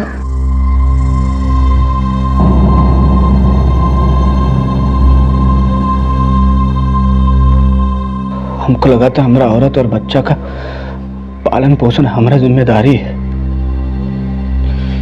इसलिए हम संतोषी को नौकरी छोड़ने दिए साहब। और आपको क्या पता था कि संतोषी हमको ध्रुव को छोड़ हमेशा के लिए चले जाएगी। संतोषी एक एक्स पुलिसकर्मी थी और पुलिस फोर्स ज्वाइन करना उसके जीवन का लक्ष्य था, और 6 साल पहले उसका यह लक्ष्य पूरा भी हुआ, और 3 साल पहले तक वो असिस्टेंट पुलिस सब इंस्पेक्टर के पद पर बिहार पुलिस में कार्यरत भी थी। लेकिन अगर पुलिस फोर्स ज्वाइन करना उसके जीवन का लक्ष्य था तो फिर इतने छोटे से कार्यकाल के बाद उसने इस्तीफा क्यों दे दिया? संतोषी के पति सूरज ने अपने बयान में इस बात की वजह तो साफ की थी, लेकिन पुलिस उसके बयान को दूसरे समीकरणों से भी जोड़कर देख रही थी। सर, भले ही संतोषी ने अपने बच्चे की बीमारी के चलते जॉब छोड़ दी थी, लेकिन सूरज नहीं चाहता था कि संतोषी अपनी जॉब छोड़े। शायद संतोषी के साथ बच्चे की बीमारी का खर्चा सूरज को बोझ लगता हो। सर, कई केसेस में मर्डर के ऐसे एंगल भी सामने आते हैं। लेकिन संतोषी और सूरज के रिश्ते को समझे बगैर इस एंगल का कोई बेस नहीं है, क्योंकि संतोषी का मर्डर उसके मायके वाले एरिया में हुआ है। फिर भी पता करके देखो, जिस समय संतोषी की लाश मिली उस समय सूरज वाकई पटना में था। Okay sir. सर, हमने गणेश नगर से क्राइम सीन तक छानबीन की, लेकिन फिलहाल कोई लीड नहीं मिली। पर गौरव का परिवार जिस लॉज में रुका हुआ है वहां संतोषी की छोटी बहन और उसकी मां को देखा गया है, और उनके पड़ोसियों से यह पता चला है कि गौरव के परिवार की गिरफ्तारी के बाद दोनों मां बेटी का संतोषी से बहुत झगड़ा हुआ था।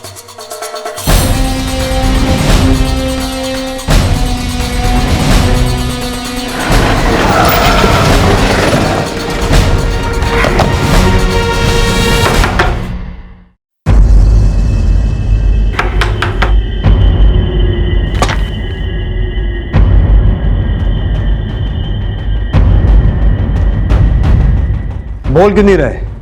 उस दिन जेके लॉज में आप गौरव और उसके परिवार से मिलने गए थे ना? जी सर। संतोषी ने तो उन्हें हवालात पहुंचाया था, फिर आप लोग क्यों मिलने गए थे उन्हें लॉज में? आपके वकील आए थे हमसे मिलने, आपका संदेश दिए। बाकी हम खुद आ गए ये कहने के लिए कि हम पैसा नहीं लेंगे आप लोगों से, कोर्ट से ऐसे ही छुड़वा देंगे। हमारा भी बहुत मन है कि पूजा का ब्याह गौरव जी से हो जाए। हमारे जख्मों पे नमक छिड़कने आए हैं। गौरव जी, उस दिन के लिए हम आपसे माफी मांगते हैं। वो जो कुछ भी हुआ संतोषी दीदी की वजह से हुआ। हम तो उन्हें सगाई में भी नहीं बुलाए थे, पर वो अपनी दरोगाबाजी से बाज नहीं आती। ठीक है, हम तुमसे अभी शादी कर लेंगे, लेकिन वो तुम्हारी दरोगा बहन फिर से गले पड़ गई तो क्या करेंगे हम लोग? गौरव और उसके परिवार के साथ मिलकर संतोषी को रास्ते से हटाया, या फिर तुम दोनों ने खुद ही? अरे नहीं सर, हम लोग संतोषी के साथ कुछ नहीं किए। तो कौन किया है? गौरव और उसके परिवार ने? वो लोग भी नहीं किए। आप लोग जब उनसे मिलकर लौटे तो वो लोग हमको फोन किए, वो लोग भी हैरान थे सर। हैरान थे? आप लोगों से अपनी खुशी बांट रहे थे। वैसे तो संतोषी दीदी के मरने का दुख बिल्कुल नहीं है, पर ऐसा भी नहीं है कि हम उनके मरने की खुशी मनाएं। और वैसे भी संतोषी दीदी को कौन सा हमारी खुशियों की परवाह थी, वो तो हमेशा हमें दुखी देती आई है। अरे सर, इतना मुश्किल से मंगली बेटी के लिए मंगला लड़का मिला था, और आजकल थोड़ा बहुत कौन नहीं लेता है सर। लेकिन इस संतोषी कुछ ज्यादा ही सच्ची बनती थी, दरोगा का नौकरी छोड़ दी थी और दरोगाई नहीं छोड़ी थी। अच्छा आप बताइए, घर का मामला में पुलिस को बुलाने का क्या जरूरत है जब हम राजी खुशी सब कर ही रहे थे? तो राजी खुशी अगर कोई अपराध करेंगी तो पुलिस तो आएगी ना। दहेज लेना देना दोनों अपराध हैं। एक बात बताइए, जिस समय संतोषी की हत्या हुई आप लोग कहाँ थे? घरे में थे सर। कहाँ जाएंगे? इस संतोषी पटना के लिए कब निकल गई मालूम ही नहीं चला। वो तो बोली थी अगला सुबह जाएंगे, और अगला सुबह आप ही लोगों से पता चला कि संतोषी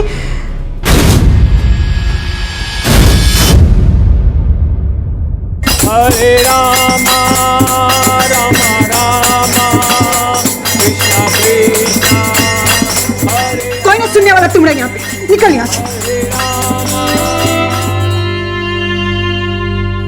पापा हम कुछ गलत तो नहीं किए, हम तो पूजा का भला ही चाहते थे। फिर माँ और पूजा हमको अपना क्यों नहीं मानती, और अब आप भी हमको प्यार नहीं करते। ऐसा मत बोल बिटिया, हम तो यही सोच के दूसरा शादी किए थे कि तुमको माँ का जरूरत है। हमको नहीं मालूम था बिटिया कि ये सगे सौतेले का जार हमको तो हिस्सों में बांट कर रख दे। हमको नहीं मालूम। सर, संतोषी के फादर ने बोला था कि संतोषी उस शाम अचानक पटना जाने वाली थी, तो हो सकता है उसके नौकर राधे ने यह बात संतोषी की माँ और बहन को बता दी हो, और इसी मौके का फायदा उठाकर संतोषी की माँ और बहन ने या तो संतोषी का मर्डर कर दिया या करवा दिया होगा। हो सकता है गौरव की फैमिली संतोषी की माँ और बहन के साथ साथ राधे की एक्टिविटीज में भी नजर रखो। Okay sir.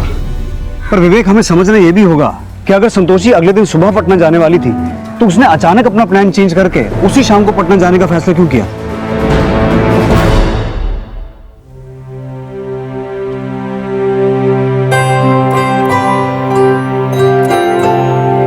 चलो चलो मुख लो जल्दी से।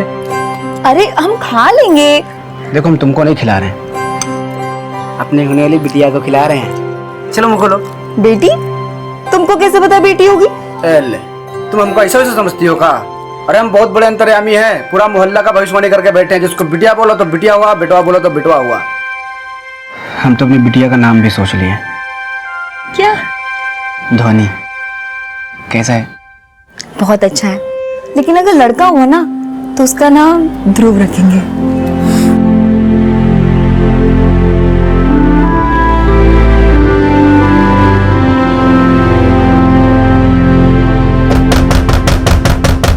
अरे सूरज, दरवाजा खोलो। आते हैं भैया, दरवाजा खोलो। अम्मा, क्या है, सो रहे थे क्या? ठीक है ठीक है, बटवा दो अपना। कितना हो गया भैया? अरे हम देते हैं ना, तुम जाकर सामान निकालो ना। लो भाई, कितना हो गया? ये लो, काहे देख रहे हैं? बहुत खर्चे होते हैं। आ जाओ, सामान लेकर आओ। अरे मेरा बच्चा, मेरा बच्चा। अरे तू इसे काहे को ले आया? अरे बिन माँ के बच्चे को कैसे पालेगा? उसका बाप अभी जिंदा है अम्मा। मरे तेरे दुश्मन, माँ के सामने मरने मारने का बात बोलते, शर्म नहीं आता तुमको? हम तो जीते जी मर गए अम्मा, लेकिन जो इस दुनिया में नहीं है उसके बारे में सोच के आपको जरा सा भी दुख नहीं होता है। अम्मा आप थक गई है, थोड़ा आराम कर लीजिए। सर, ये संतोषी की पोस्टमार्टम रिपोर्ट। इस रिपोर्ट के मुताबिक उसकी मौत मल्टीपल स्टेबिंग की वजह से हुई, लेकिन सर एक नई बात सामने आई है। अगर वो ब्लड संतोषी का नहीं है तो किसका हो सकता है?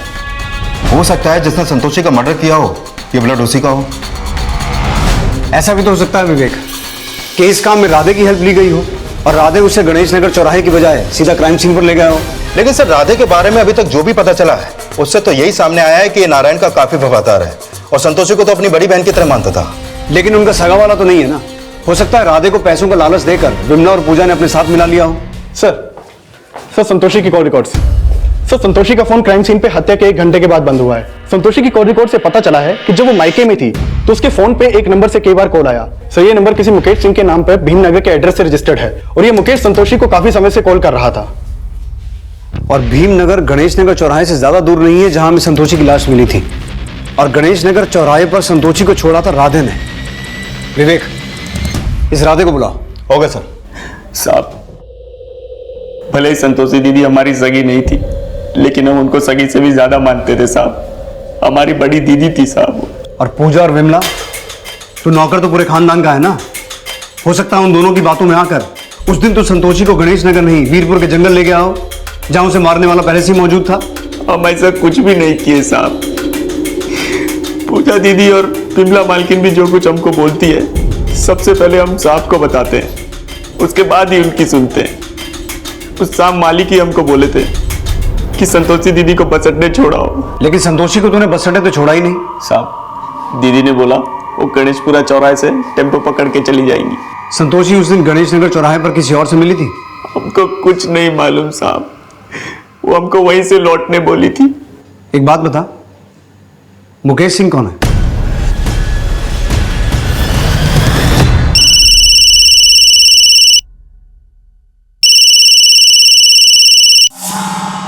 हेलो, कौन मुकेश सिंह बात कर रहा है? जी बोल रहा हूँ। आप कौन? मैं मुजफ्फरपुर थाने से उमेश यादव बात कर रहा हूँ। आप तुरंत मुजफ्फरपुर थाने आ जाइए।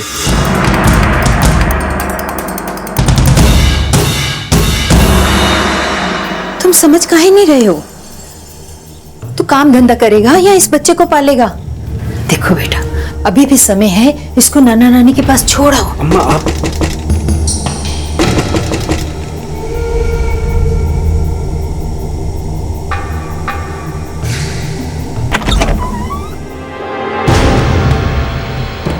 जी, हमने सुना है संतोषी शादी के बाद कभी भी 2 दिन भी अपने मायके में नहीं रुकी, क्योंकि उसकी सौतेली माँ और उसकी बहन उसको बिल्कुल पसंद नहीं करते थे। बिल्कुल सही सुना साहब आपने। लेकिन इस बार संतोषी पूरा 1 हफ्ते अपने मायके में रुकी थी।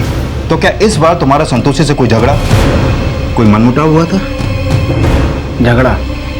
और हमारा और संतोषी का झगड़ा मैंने सवाल ही नहीं होता है साहब। तो फिर तुमने संतोषी से जिंदगी भर अपने मायके में रुकने के लिए क्यों बोला था?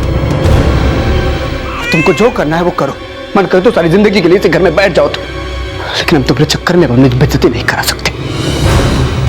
अच्छा, मैंने आपको मीनाक्षी और उसकी अम्मा भड़का के भेजी है। देखिए साहब, हमारा और संतोषी का सब कुछ एकदम ठीक हो गया था, वो तो वापस भी आने वाली थी। लेकिन संतोषी के वापस आने से पहले ही उसका मर्डर हो गया। अब तुम्हारी संतोषी से फोन पे खुशी खुशी बात हुई या झगड़ा हुआ, इसका क्या प्रूफ है? देखिए साहब, हमारे पास प्रूफ तो नहीं है। जितना हमको पता था हम आपको बता दिए, और यही सच है। सूरज, अच्छे से सोचकर बताओ, कहीं तुम्हारे और संतोषी के झगड़े की वजह ये मुकेश तो नहीं? मुकेश?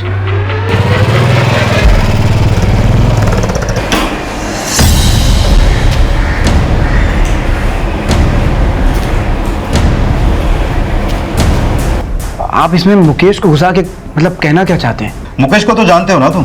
आप मुकेश को जानते हो, वो संतोषी का दोस्त था। अरे साफ साफ बता क्यों नहीं देते इंस्पेक्टर साहब को? साहब, हम बताते हैं आपको, वो मुकेश दोस्त नहीं, संतोषी का आशिक था। अम्मा काहे लिए आप बीच में कूद रही हैं? आप चुप रहिए ना, हम बता देंगे, सब बता रहे हैं हमको। आप चुप रहिए। साहब, वो संतोषी और मुकेश एक दूसरे को पसंद करते थे, और संतोषी मुकेश से शादी भी करना चाहती थी। अगर संतोषी मुकेश से शादी करना चाहती थी तो फिर उसकी शादी तुमसे क्यों हो गई? दरअसल हमारे चाचा मुजफ्फरपुर में रहते थे, अभी उनका देहांत हो गया। हम बचपन से उन्हीं के पास पले बड़े। हमारे चाचा और संतोषी के पिताजी बहुत अच्छे दोस्त थे, इसलिए हम संतोषी को बहुत पहले से जानते हैं, और हम संतोषी को पसंद भी करते थे। लेकिन संतोषी जो है वो मुकेश को पसंद करती थी और शादी करना चाहती थी। लेकिन मुकेश ने संतोषी को धोखा दे दिया, उससे झगड़ा कर लिया। संतोषी एकदम टूट गई थी साहब। हमें लगता था कि मुकेश में वो सब कुछ है जो हम अपने पति में देखना चाहते थे, लेकिन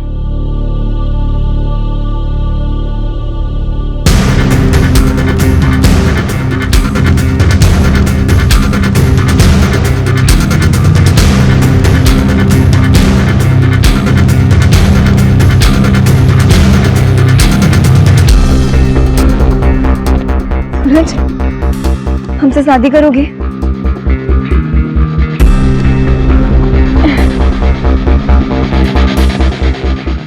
मुकेश सिंह, तुम अक्सर संतोषी को कॉल करते थे, और पिछले 1 हफ्ते में तो काफी ज्यादा कॉल्स किए हैं। जान सकता हूं क्यों? सर, हम बस ऐसे ही कॉल करते थे। संतोषी का मर्डर हुआ है, तुम्हारी इस ऐसे ही का हम क्या मतलब निकालेंगे, समझते हो ना? साहब, मुकेश जो है संतोषी को फोन करके तंग करता था, ये हम खुद देखें।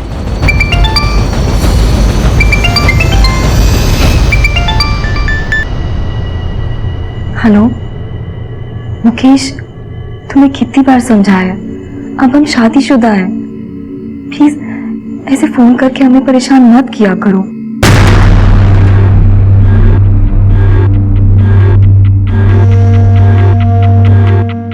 साहब संतोषी मुकेश का फोन सिर्फ इसलिए उठाती थी ताकि संतोषी मुकेश को समझा सके कि वो उसे भूल जाए और अपनी जिंदगी में आगे बढ़े, लेकिन वो समझता ही नहीं था। क्या समझते सर? सच तो यह है कि हम भी संतोषी को भूल नहीं पाए थे। सर हमने नहीं छोड़ा था उसे, उसने हमको छोड़ा था। वादा किया हमसे शादी करने का और शादी उस सूरज से कर ली। और शायद ये बात तुमसे सहन नहीं हुई और अब जब वो अपने मायके में थी तुमने उसका मर्डर कर दिया। सर अगर हमको मारना होता ना तो 4 साल इंतजार नहीं किया होता, उसी दिन मार कर फेंक दिया होता जिस दिन वो हमको छोड़ के गई थी। देखो संतोषी, बात समझने की कोशिश करो। माँ को तुम्हारा जॉब करना बिल्कुल पसंद नहीं और शादी के बाद तो बिल्कुल नहीं करने देंगे वो। मुकेश तुम जानते हो ना, पुलिस विभाग में काम करना मेरा सपना है। तुम्हारा मुझसे शादी करना भी तो सपना था ना। हाँ लेकिन क्या? कौन सा तुमने आईएएस का जॉब प्राप्त किया है? एक मामूली से एएस ही बनी हो ना। अरे छोड़ो ये सब जॉब। देखो मेरी बात मानो, हम तुम्हारी किसी कमी को नहीं छोड़ेंगे, सब पूरा करेंगे। क्या इतना मुश्किल है बात समझना? जिसे हमारा काम मामूली लगता है वो क्या देगा हमें? देखो मुकेश, हम नहीं जानते कि तुम अपनी वर्दी से कितना प्यार करते हो, लेकिन हम अपनी वर्दी के लिए तुम्हें भी छोड़ सकते हैं। सर वर्दी के लिए उसने हमको छोड़ दिया था, लेकिन अब क्या हुआ? सूरज से शादी करने के बाद उसने जॉब छोड़ा ना। सर मायके में देखिए तो हम उसको फोन करके मिलना चाहते थे, उससे पूछना चाहते थे। तो उसने सूरज से शादी करने के बाद ये जॉब छोड़ा ना, तो सूरज को क्यों नहीं छोड़ा जैसे हमको छोड़ दिया था उस जॉब के लिए? तो फिर मुलाकात हुई उससे? सर हम मिलना चाहते थे लेकिन वो नहीं मिलना चाहती थी हमसे। हो सकता है तुम संतोषी को जबरदस्ती मिले और उसे मारकर उसकी लाश को जंगल में फेंक दिया। सर हमने ऐसा कुछ नहीं किया है और आपके हाथ मेरे खिलाफ कोई सबूत लगे ना तो आप बोलिएगा। कहीं ऐसा तो नहीं कि तुम संतोषी पर शक करने लगे थे और तुमने संतोषी को? बस अब हमरे और संतोषी के रिश्ते पे इतना घटिया आरोप मत लगाइए। अरे आपको अंदाजा भी नहीं है हमरे और संतोषी के रिश्ते के बारे में। आज हम अगर जिंदा हैं तो हमरा लड़का ध्रुव जो संतोषी का आखिरी निशानी है उसके लिए जिंदा है, वरना हम भी संतोषी के साथ ही मर गए होते।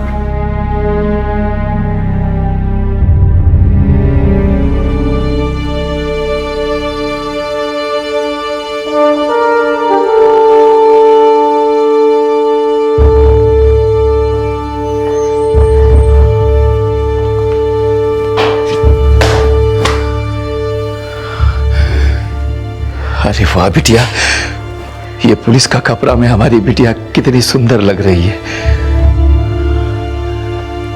अरे खुश रहो, चुक चुक जियो बेटा, चुक चुक जियो।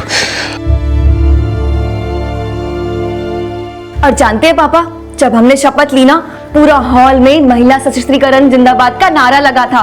हमारा सीना गर्व से आज चौड़ा कर दिए तुम।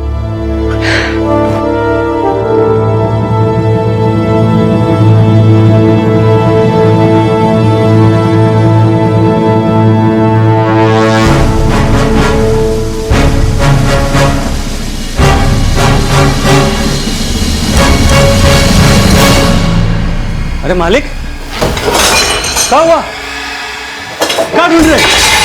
मालिक, अरे मालिक क्या कर रहा है? अरे मालिक क्या कर रहा है? मालिक क्या कर रहा है? अरे मालिक छोड़ दीजिए,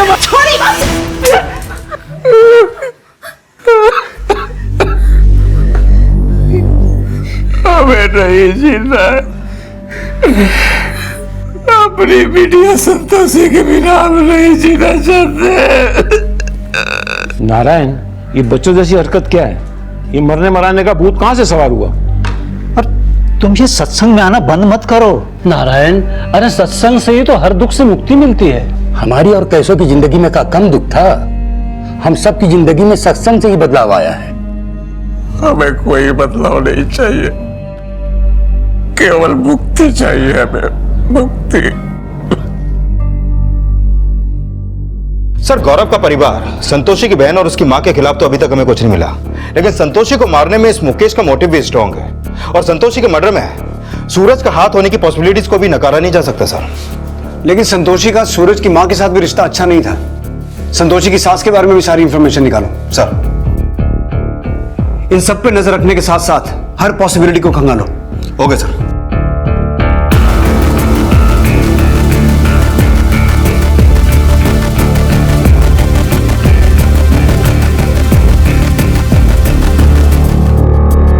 संतोषी शुरू से ही जुझारू सोच की थी। सही और सच के लिए उसने कभी कोई समझौता नहीं किया। लेकिन वो किस सच के लिए कुर्बान हुई? क्या वो किसी की दुश्मनी का शिकार हुई थी या फिर उसके अपनों ने ही उसका सीना छलनी कर दिया था? संतोषी के मर्डर के कई सस्पेक्ट्स नजर आ रहे थे, लेकिन इन्वेस्टिगेशन के दौरान पुलिस के सामने एक और केस आया।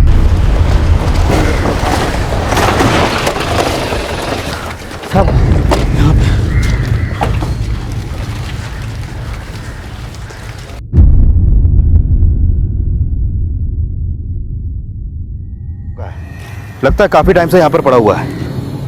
ये इलाका उस इलाके से ज्यादा दूर नहीं है जहां में संतोषी की लाश मिली थी।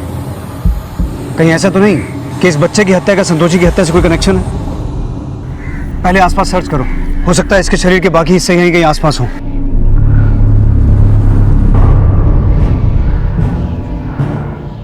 सर, आसपास बॉडी का कोई भी दूसरा हिस्सा नहीं मिला। लेकिन विवेक, इस थैली में जिसमें बच्चे के सर मिला है किसी पूजा के सामान की लग रही है, लेकिन नाम मिट गया है, शायद बाहर पड़े होने की वजह से, और बारिश का मौसम भी है। लेकिन एक बात सोचने वाली है, इसमें सिर्फ बच्चे का सर मिला है, धड़ नहीं। कहीं ऐसा तो नहीं कि किसी तंत्र मंत्र के चक्कर में बच्चे की बलि दी गई हो? पॉसिबल है सर।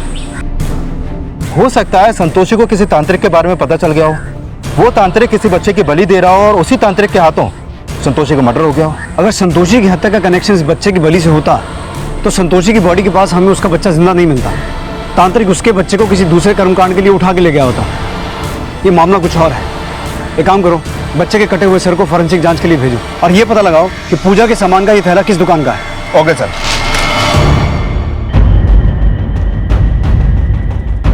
सर, जिस बच्चे का कटा हुआ सर हमें मिला था उसकी फॉरेंसिक रिपोर्ट, इस रिपोर्ट के मुताबिक उसकी हत्या उसी शाम हुई जब संतोषी का मर्डर हुआ, और संतोषी के बेटे ध्रुव की बॉडी पर जो हमें खून के धब्बे मिले थे वो उसी बच्चे के थे। इसका मतलब ये हुआ कि जिसने बच्चे को मारा उसका संतोषी की मर्डर से कोई कनेक्शन है। वो पूजा का थैला किस दुकान का है पता चला? सर अभी तक तो नहीं, लेकिन पूछताछ जारी है।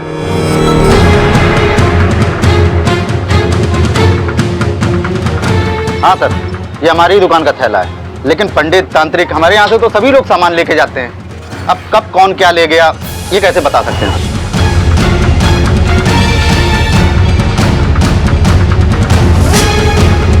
उस दुकान के बाहर सीसीटीवी है। संतोषी के मर्डर से पहले वाले दिनों के उस सीसीटीवी के फुटेज चेक करते हैं, शायद उसमें कुछ मिले। Okay sir.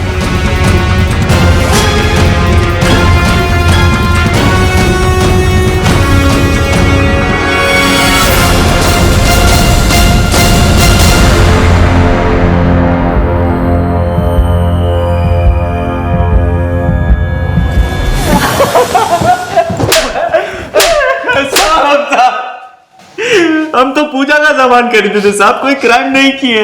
तंत्र पूजा का सामान खरीदा था तूने? किस तांत्रिक के कहने पे खरीदा वो बोल। साहब वो अब बोलता क्यों नहीं है? बोलता क्यों नहीं है? साहब वो हम अपने लिए खरीदे थे साहब। इसका मतलब उस बच्चे का सर काट के उस थैली में डाल के तूने ही फेंका? तूने ही फेंका ना? साहब अब जो भी कुछ किए ना साहब वो मालिक के कहने पे किए साहब।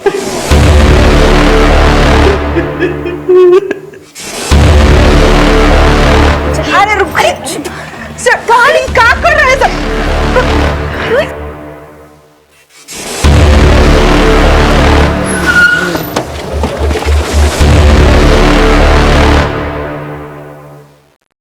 हम सब बहुत पुराने दोस्त हैं साहब, कई सालों से एक साथ सत्संग पर जाते हैं, पर सत्संग पर जाने के बावजूद हमारे दुखों का निवारण नहीं हो पा रहा था। तब हमसे एक दिन ब्रिजभूषण बोले, हमको एक तांत्रिक मिला था, उसी ने हमको कहा कि अगर तुम काला जादू सीख लो तो तुम्हारे सारे समस्याओं का समाधान हो जाएगा। संतोषी हमारी बहुत ही प्यारी बच्ची थी साहब, बहुत प्यार करते थे हम उसको। बहुत मेहनत करके पढ़ा लिखा के उसको पुलिस का नौकरी दिलवाए, लेकिन उसका बच्चा ध्रुव का तबीयत खराब रहने के कारण उसको पुलिस का नौकरी छोड़ना पड़ा। वो बहुत परेशान रहती थी साहब, उसका परेशानी हमसे देखा नहीं जाता था, इसलिए हम काला जादू का सहारा लेना ठीक समझे और और उसके लिए हमको एक बलि का जरूरत था, तो वो बलि देने के लिए जो बच्चा हम लाए उसके लिए राधे से बोले। वो बच्चा राधे एक भिखारी से खरीद के लाया। तभी संतोषी का फोन आया हमको।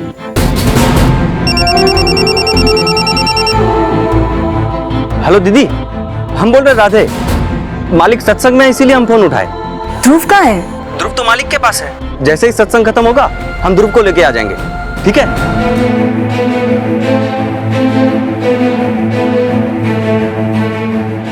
पापा, ये सब क्या हो रहा है? छोड़िए, हम कह रहे हैं ना संतोषी किसी से कुछ नहीं कहेगी, हम कह रहे हैं ना।